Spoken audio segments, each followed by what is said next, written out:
Hey ladies, ChrissyK here, your body contouring and shapewear expert, and I'm here today to talk to you about post-op.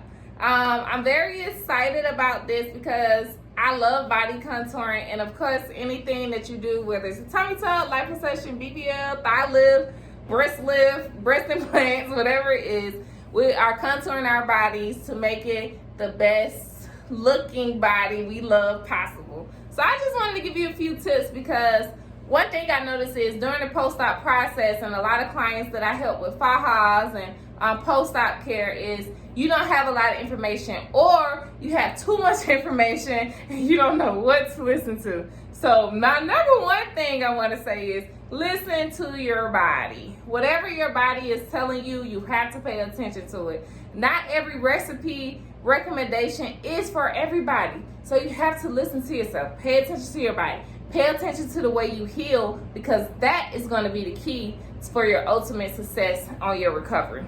So we'll get right into it. So these are a few tips. Please feel free to write them down if you haven't had surgery, or if you already had surgery, to make sure you get those best results. So number one, pay attention to your body. Number two, drink your water. Water is so important. If you haven't had surgery yet and you're someone who struggles with drinking water or having water intake, go ahead and start getting used to it now. Start drinking that water. Go ahead and go get you an IV treatment. I get those myself just for everyday energy and upkeep. Even though I drink a lot of water, I still don't drink enough. One thing I learned when I had my babies, I went to the hospital and the first thing they do, oh, you're dehydrated. I'm dehydrated. All I drink is water. So even though we drink a lot or may not drink a lot, we still may be lacking that hydration. So please drink your water, get you some electrolytes going so your body can heal. Next thing is eat properly. Eat your fruits and veggies. Go back to the basics of fruits, vegetables, good high protein things, beans and avocado and pineapple, and look up good healthy fatty foods. One thing about after a BBL, first thing people say is eat fatty foods. Yeah, you have to take that with a grain of salt. Don't eat fatty foods like hamburgers and Philly cheesesteaks and drive-through foods like that. Look up, use some good healthy fatty foods so you can still maintain healing your body. You have to remember, ladies, when you go get liposuction or any type of surgery, it's serious. You know, we see the results afterwards and see the good, but you have to remember you're putting your body through a traumatic experience, and you have to do those things to heal it afterwards. And one key thing you can do with that is your food that you eat and the water that you drink. So number one, listen to your body and how it's healing. Number two, drink your water. Number three, eat properly. Eat good fatty foods, not fast food.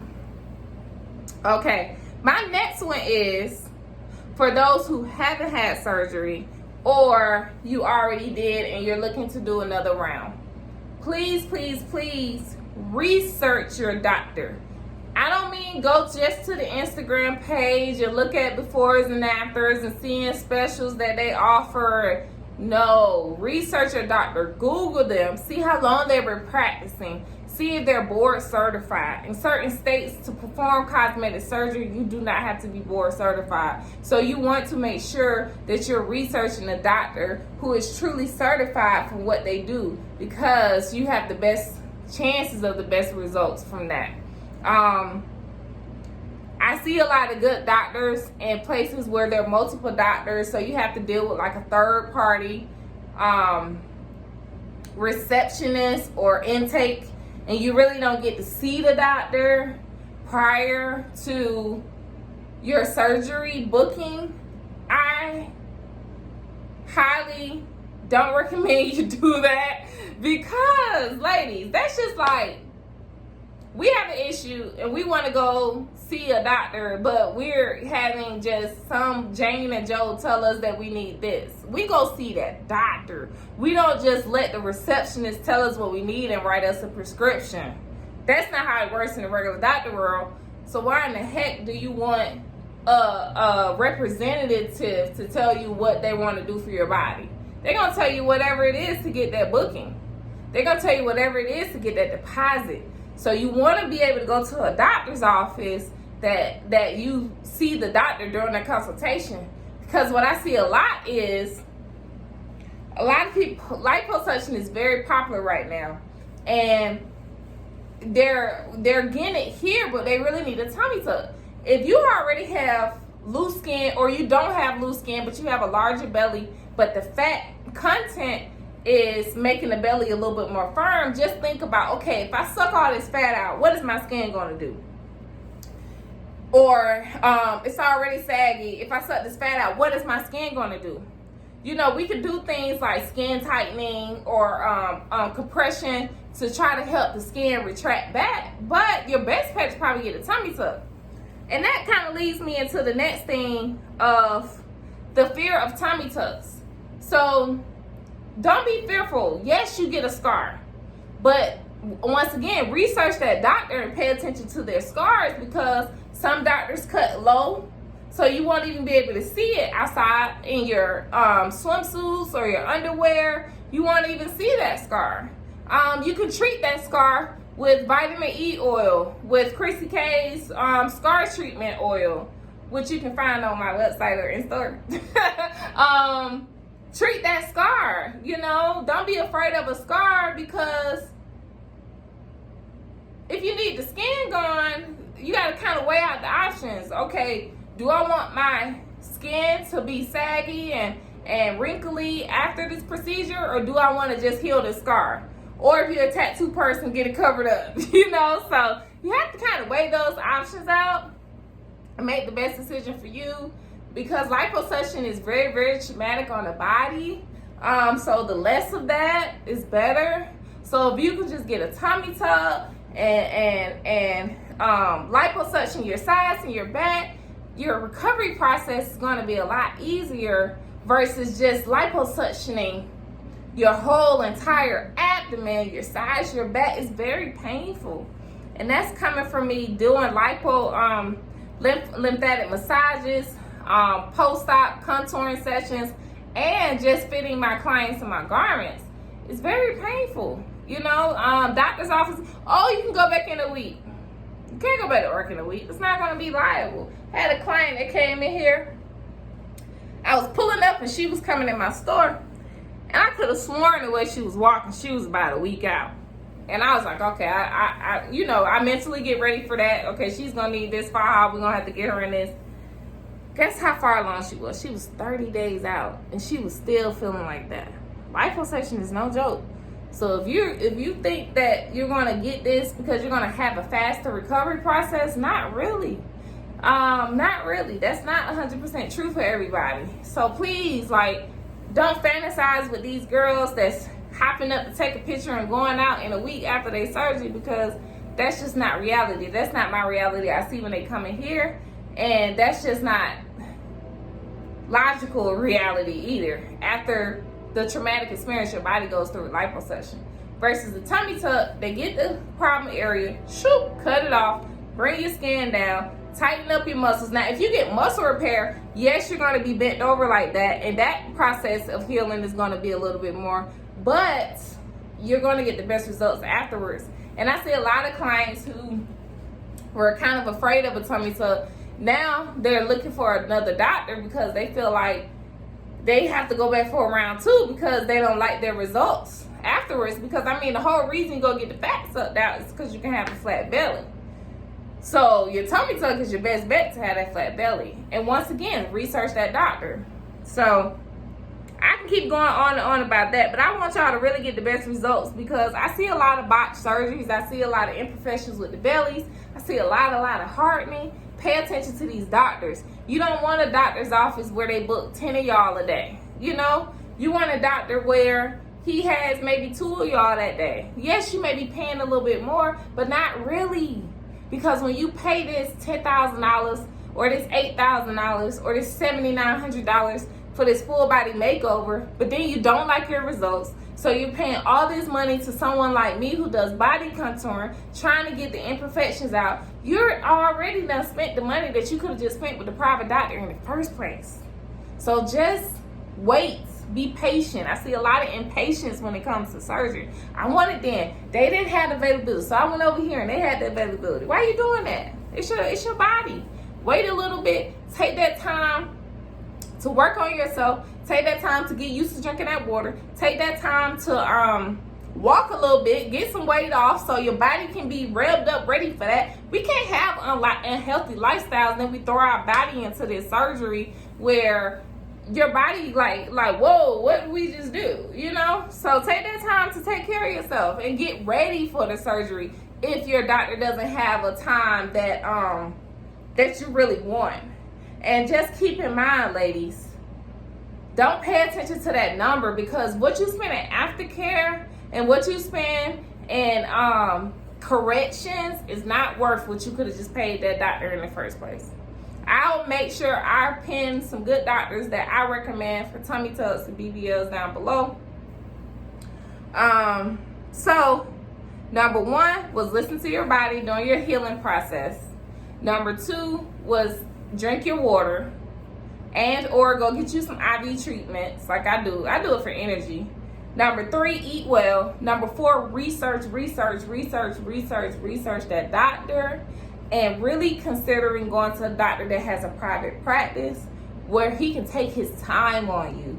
You don't want a doctor who's under the pressure of having to hurry you up because they have to go on to the next patient, unless you're their first patient of the day. But even still, you know, you want those best results. We don't want our nail tech to rush. We don't want our hairstylist to rush. We definitely don't want our surgeon to rush. So really, really pay attention to that doctor you're booking. Make sure they're board certified too. And if you're not sure, if you can't find it, ask. What else do I have for y'all? Fajas. Oh my goodness. Fajas is going to be your life. I want you to think about it like that. And I don't want you to be so daunting about the faja life, because it's not bad. Like, I wear garments every day. I have on one of my waist trainers down. That's good for everyday wear and post-op recovery. I have some clients who like to use this instead of the boards and foams. But back to fajas, like, you have to remember the doctor starts the process. Your garments, your fajas, finish and complete the process. That's why the good doctors, you wake up in your faja.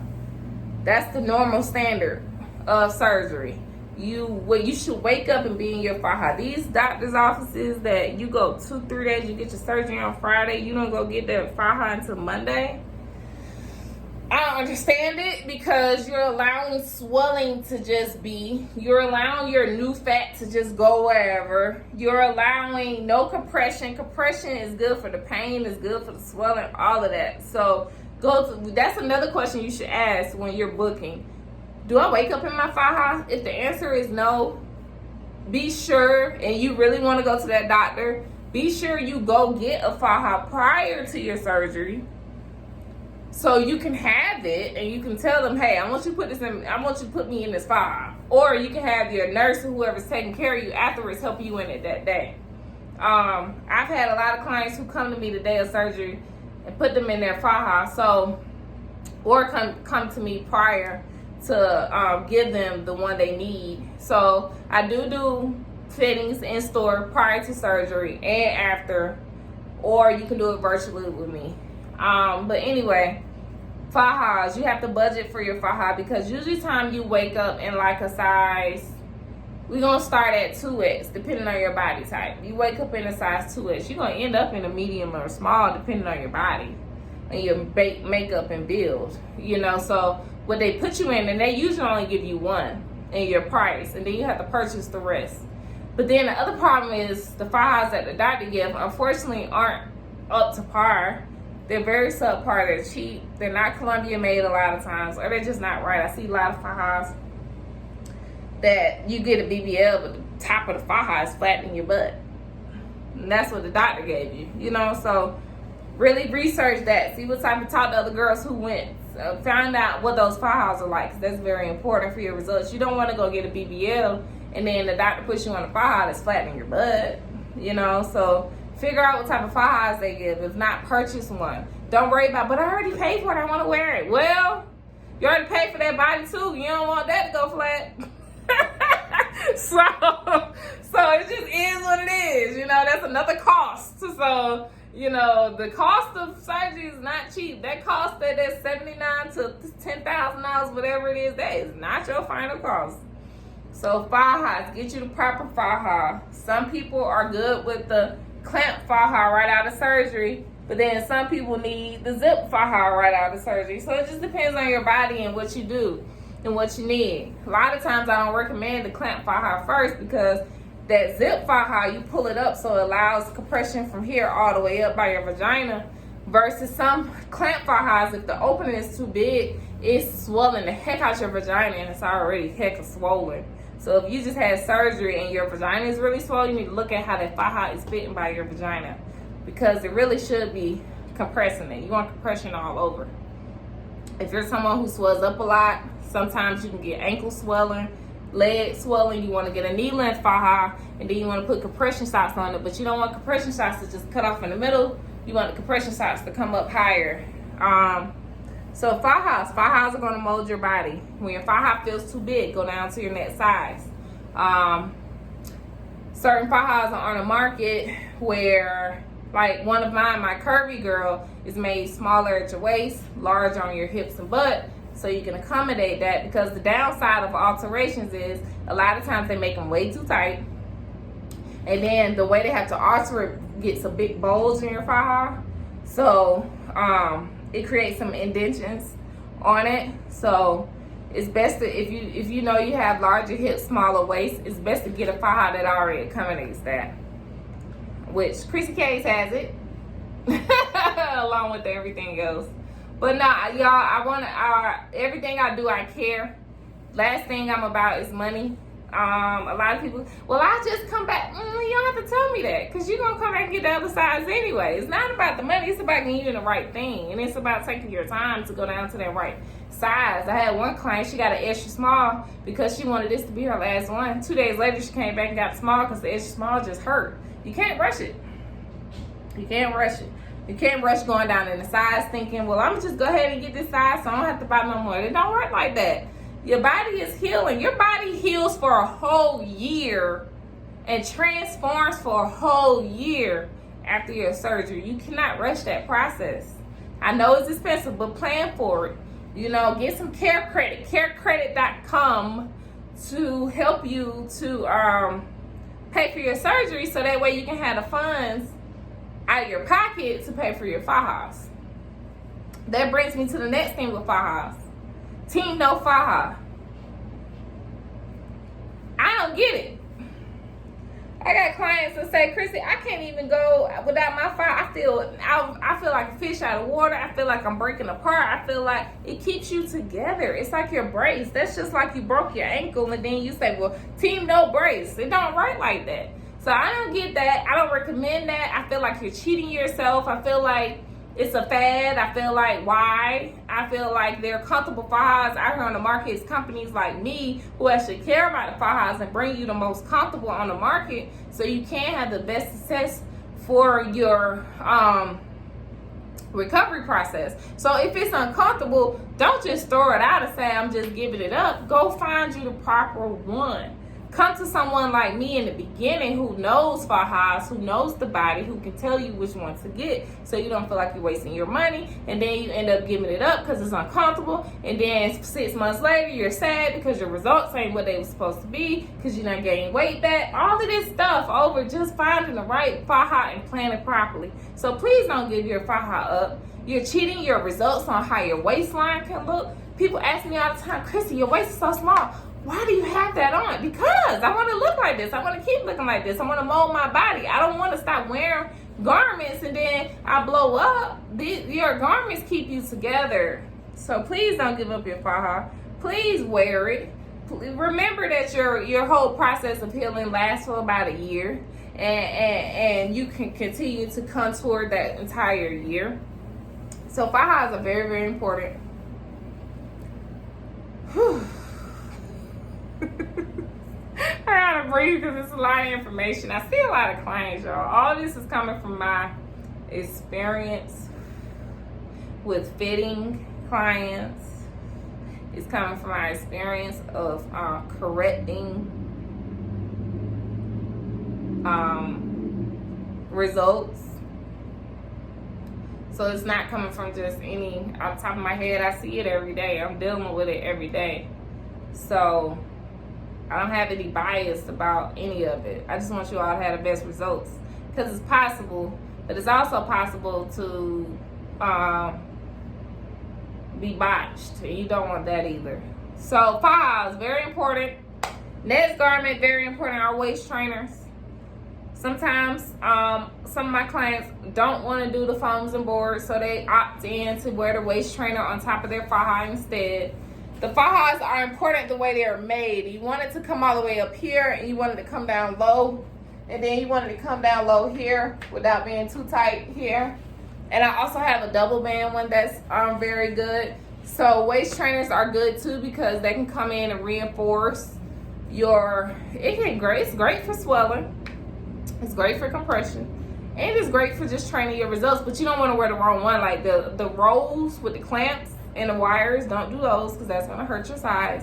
Your ribs are very, very, very, very, very, very sensitive after liposuction. So you don't want to wear one like that. You don't want to have one that's too short, because you're going to build up fluid down here. You don't want to have one that's, because it's going to push the fluid up here. So you want to have fluidity. Fluidity is very important with your fajas. It's very important with your waist trainers, because you want the fluid and the blood to flow. You don't want a cutoff point. So waist trainers are very good. You can start using those early on. Like I said, I have some clients who opted out of the foams and boards, and they went to faja and waist trainer. Now that brings me to foams and boards. Foams and boards are great for compression, but it can be too much sometimes. Sometimes people use them too much. You have to give foams and boards a break sometimes. You can't wear them 24/7 like you do your faja. Because why? Because it goes back to that stopping point of the fluid I was just talking about. You got some fluid flowing. You want to compress it because it hurts and you're training, but then you have this pad that sticks here all day long and all night. So then you take your foams and board off, you can actually see where it is, and then the fluid is stuck here, but then it goes up here. So when you take your foams and boards out, you have to massage those areas, and you have to give them a break sometimes, and you have to make sure you put them in the right places, in the right points. And sometimes if your body is telling you, I don't like it, take it out and use that faja and use that waist trainer. So listen to you. That goes back to listening to your body. If your body is telling you, I don't like these foams and boards, I don't like this foreign material, you gotta let it go. Not everything is for everybody. Sometimes people can wear foams and boards forever. Sometimes people don't want to wear foams and boards because they look pregnant. So it just depends, okay? It depends. Try it. If it's not work, take it out.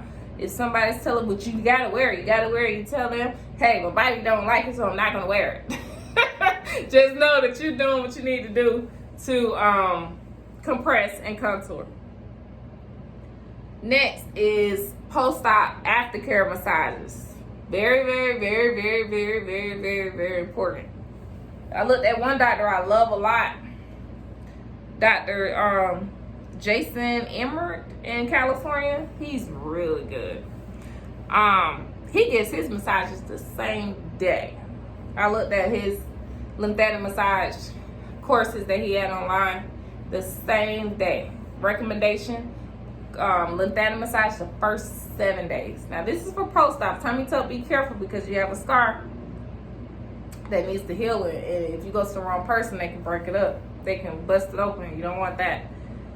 So the recommendation was first 7 days, massage every day. Then you can move to every other day. Then you can move to 3 times a week. Then you can move twice a week. And then you can move once a week. So you have to accommodate that too. Unfortunately, saddens my heart to say, a lot of times when massage places give you massages in your package, this is coming from my clients, y'all. Everything I say is from my clients. They talk to me and my experience with seeing them. They say those massages are Um,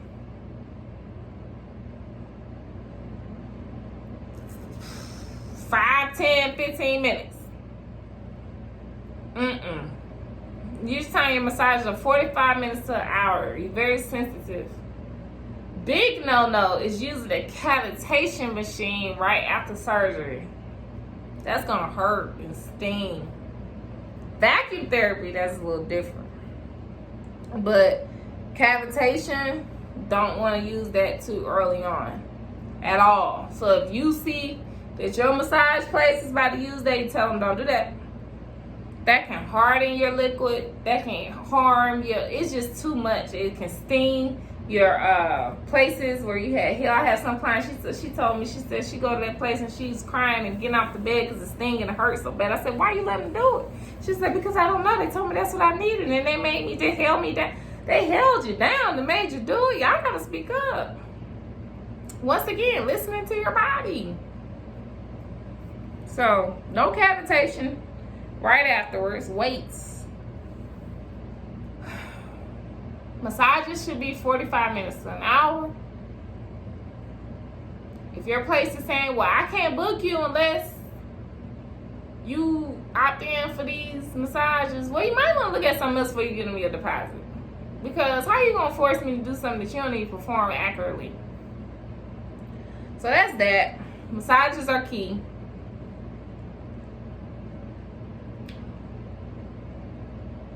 Take care of your body. Don't give up on your garments too early. You can continue to contour your body. Find what works for you. I have some clients that start off in the faja. Then they wear the faja and waist trainer. Then they just wear the waist trainer. Then on certain days they may have like a garment like this to wear like under dresses. So there are more than one garment out there for you to wear. One client I had in New Jersey, I love her to death. If she watching, you know who you are, girl. She just couldn't do fajas. She's just like, Chrissy, I just can't do it. I just can't do it. So we ended up getting her into some other less compression shapewear, but it worked for her. You know, would I 100% recommend that? No, but she just couldn't do it. So we can't just not do nothing. So we ended up getting her in a seamless shapewear to start her process with waist trainers. And she said since then it's been working. So do what works for you. Me, myself, personally, I do virtual fittings. If you can't visit me at my Atlanta boutique, ChrissyK's Club. If you can't visit me here, I do virtual fittings. All you have to do is text me, 770-988-5180, or email me, support@ChrissyK's Club, or comment here. I got you. I can tell you what you should expect, what garments you should get, what you should start out with, help you transition to the next one if you're just unsure. So I think that's about it. I'm gonna wrap up because I gotta open my store soon. But I hope some of these tips help. Remember, ladies, this is a big investment. Take it seriously. Don't just look at these before and after pictures. Really, really, really research your doctor. Unfortunately, we live in a world of Photoshop, and that is very much so a possibility. Join any Facebook groups for those doctors prior to you booking, because it's honesty there. Clients who've experienced good and bad are speaking. Now, after you read all that, you can make your own choice. But listen to your spirit guide. Listen to your heart. Pray about it before you do it, because this is something serious, ladies. You can't take this lightly. And if you have a mental fear of anesthesia, research it. Talk to your doctor about it, because that's another thing that I'm noticing. These places, not all of them, but some of these places where you stay awake, they want to hurry up and finish because you feel it. You're moving, you're jugging. You're like, I can't take no more. Stop. I don't want to do it. This and that. So if you are on a general anesthetic, your doctor has time and less pressure on them to actually complete your surgery in a proper way. So that's something else you want to look at. Like, am I going to be put to sleep, or is this general anesthesia? And then you have to kind of make your decision from there. So take care of yourself, ladies. Drink your water. Eat well. Research that doctor. Wear your fajas. contact me for any advice and listen to your body. All right, ladies, best of luck and get them bodies snatched. All right, logging out. ChrissyK.